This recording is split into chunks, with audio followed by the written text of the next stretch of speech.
Hi everyone, we are Paulina Franco and Melissa Bellini, and today we are going to explain a franchise success case. And we choose McDonald's because it's currently the world's largest brand in terms of franchises. So, to start mentioning the internationalization strategy, it's important to know a little about the history of the brand.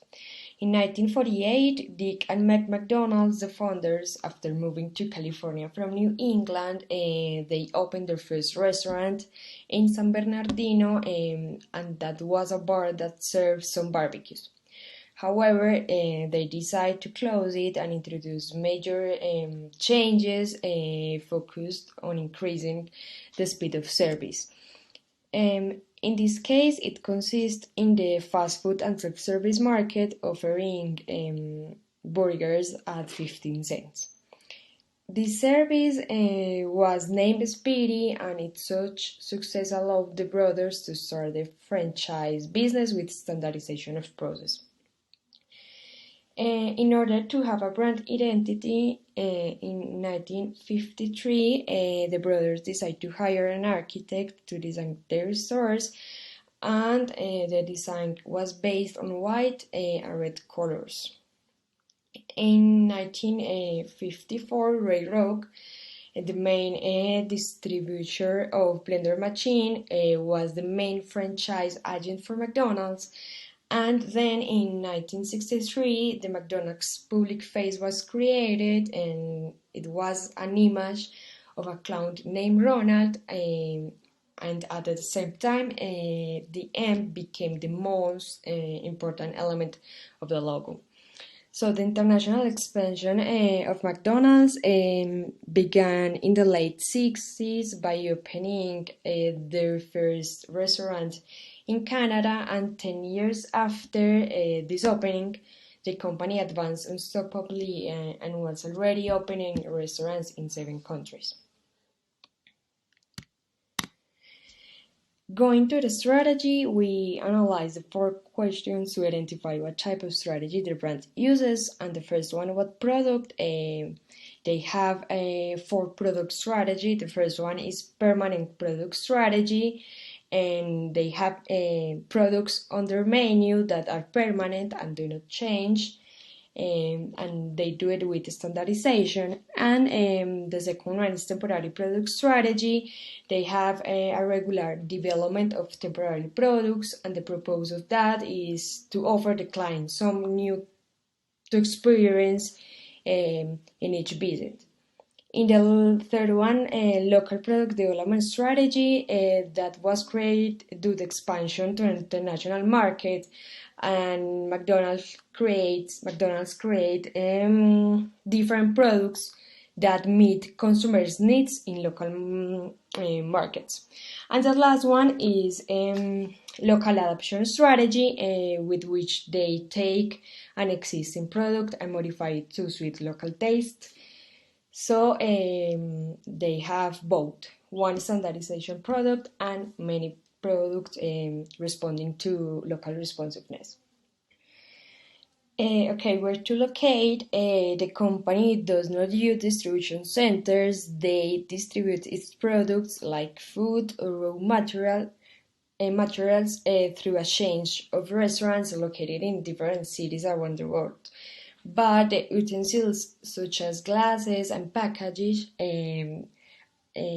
are produced in one country, and it's the United States. So they have both. They produce in one country the utensils, and they produce the food in many countries. Where to compete? Scale. They have presence in many countries all around the world: United States, Japan, China, Germany, France, and so on. And how to organize? Both, because they have a subsidiary in each continent, like McDonald's Europe, McDonald's Asia, but there is a central that supervises decision making. Based on the above, we come to the conclusion that the internalization strategy that the brand implements is transactional strategy. With this map, we want to show you the forms of expansion. So McDonald's divided its functioning into 5 geographical divisions, so they keep maintaining the major markets and simultaneously expanding the business into other emerging markets. With the map, we can see a relation with the passaging of time and the expansion it has had. We can see it passed from North America to France, Germany, and Australia. After this, it passed through Brazil, Mexico, Argentina, and Venezuela, among many others. And the most recent franchises are located in Kazakhstan and Iraq. McDonald's foreign operation method is franchising. What does it mean? Franchising is defined as an ongoing relationship between franchisor and franchisee that includes not only the product, service, and trademark, but the entire business format. The franchisor must transfer the full business system, but the franchisee, after training, can start operating an independent business. Nevertheless, the franchisor remains heavily involved always. How it all started. It's important to mention that the salesman for their first restaurant, named Kroc, was so interested in this strategy used. How does such a small restaurant sell that quantity of shakes? He discovered that the format used was selling way cheaper than the others because they had a self-service counter and also a quicker service because the burgers were cooked ahead of time and warmed under heat lamps. He loved it and offered the brothers to begin with a franchise. This is how on April 15, 1955, it all started. In a few years, the McDonald's outlets were top 1,000 before the end of the decade. Success or failure? It was a total success, and results have been proof of that. Kroc opened the restaurant in Illinois, and it is believed that he built the McDonald's we know today days. Indeed, years after, he bought the brothers the entire company. Their strategies were solid. First, their service model, limited menu. They offered burgers, fries, and shakes, speedy service, and half the price. Red and white logo colors that catch the attention, two big yellow arches in the architecture, and business projection from Kroc that few people have. Some of the advantages and some of the disadvantages. The main advantage for them, to begin with a franchise, was that in the US, many cities had the opportunity to try a very tasty and very cheap burger. Also, under this FOM, McDonald's assured to have the exact same product everywhere. Personally, McDonald's smells the same everywhere I go. Another advantage was the rapid geographic expansion they had. As we mentioned before the decade, they had 1,000 restaurants. In fact, today, a new McDonald's opens every 14.5 hours. Finally, Kroc, as he was a native from the US, he clearly had the know-how and knew how and what Americans wanted. Not only this, but the fact that they started expanding first in the domestic market. On the other hand, one disadvantage could be the risk of managing a lot of franchises. McDonald's is a perfect example of this because they grew so fast and they already have 38,695 restaurants all around the world.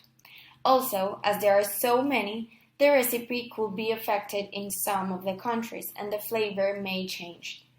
They have had problems as well because some people say that they are not selling burgers anymore but franchises.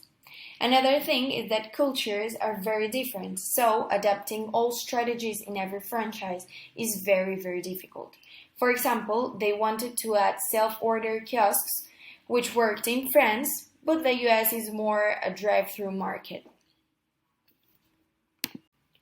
What do we think about their FOM election? We think McDonald's has made a very good job with their franchises. It is a brand used, for example, in universities all around the world. Their business model is the example for many emerging brands, and despite all the errors and disadvantages, we believe the FOM of franchise is the most important driver, or one of the most important ones, for the brand to exponentially grow as they have.